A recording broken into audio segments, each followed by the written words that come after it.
remember we're talking about sclerenchyma. We have just finished sclerids, and to complete sclerenchyma, we have to talk about fibers. We have described fibers here. If you go back to the first where I introduced cells, you will see that the cell meets these description. What you will not be able to be aware of is the composition of the cell. The fact that it is long, it is thick.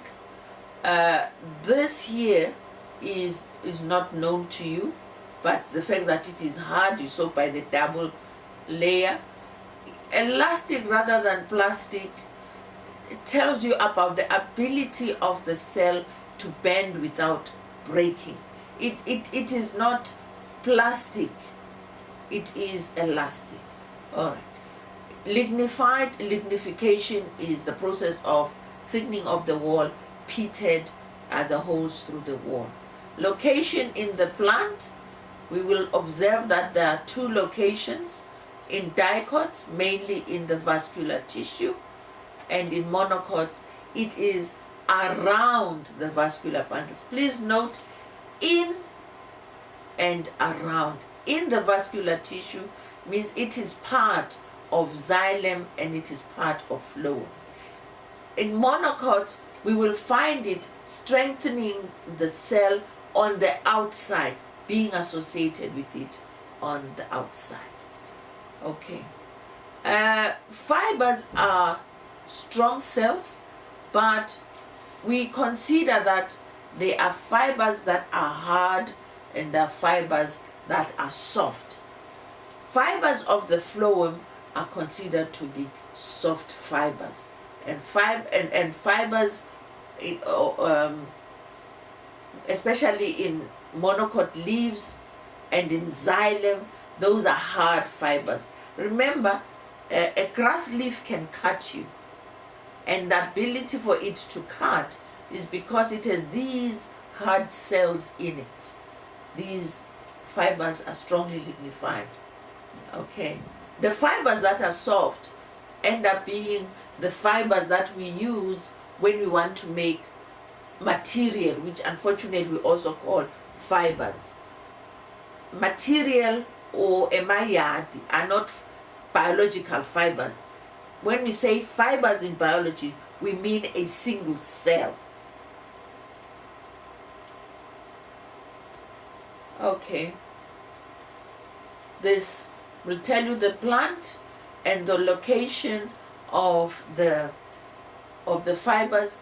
This would have been very easy to do if we had a practical, so that we can see the various location. We'll see the fibers colored differently, and then we will know what it means, like they're in the periphery of the vascular cylinder, outside the vascular cylinder, or they're outside the phloem or outside the xylem.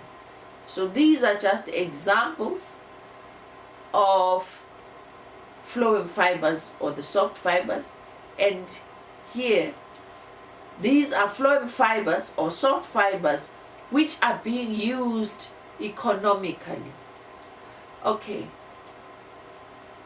When we say a fiber is used for cordage, we mean it is used for making things like ropes, string, hard things like that. Fibers used for making coarse textiles, were meaning rough material like tents and stuff like that.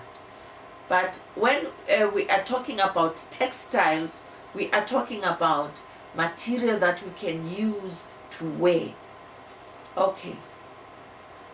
Cannabis sativa,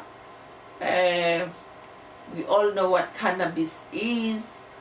It can be used to make cordage. Please note that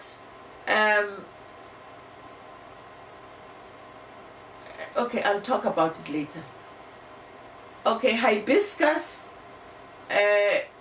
comes in a variety of species, but the hibiscus we have on campus, hibiscus rosa sinensis, is the one, the red flower that we have next to your toilets in the science faculty. That red flower is hibiscus. It can be used for textile. L, please, I'm sorry to use L here. I should have told you earlier. It's linum. Later on I use the L. Linum, which is flax, can also be used for textile, and Bomeria can also be used for textile. Some of these we have, some of these we don't. Okay. These are leaf fibers. Remember, we're talking up here, we're talking about phloem fibers. These are now leaf fibers. Musa is the genus where we find our bananas. Agave, I've already told you, halboma. Sansevieria, I think we have.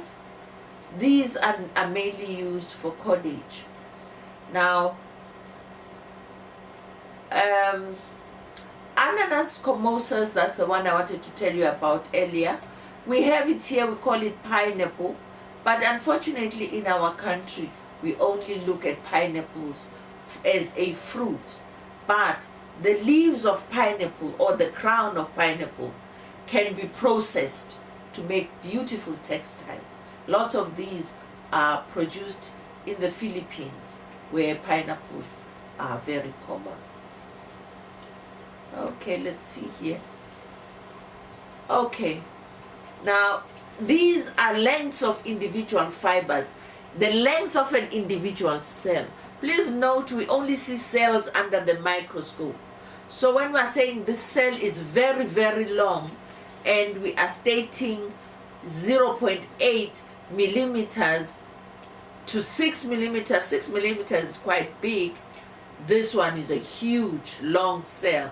So biologically, if this cell you can actually hold and see, but these cells will be easy to see under the microscope.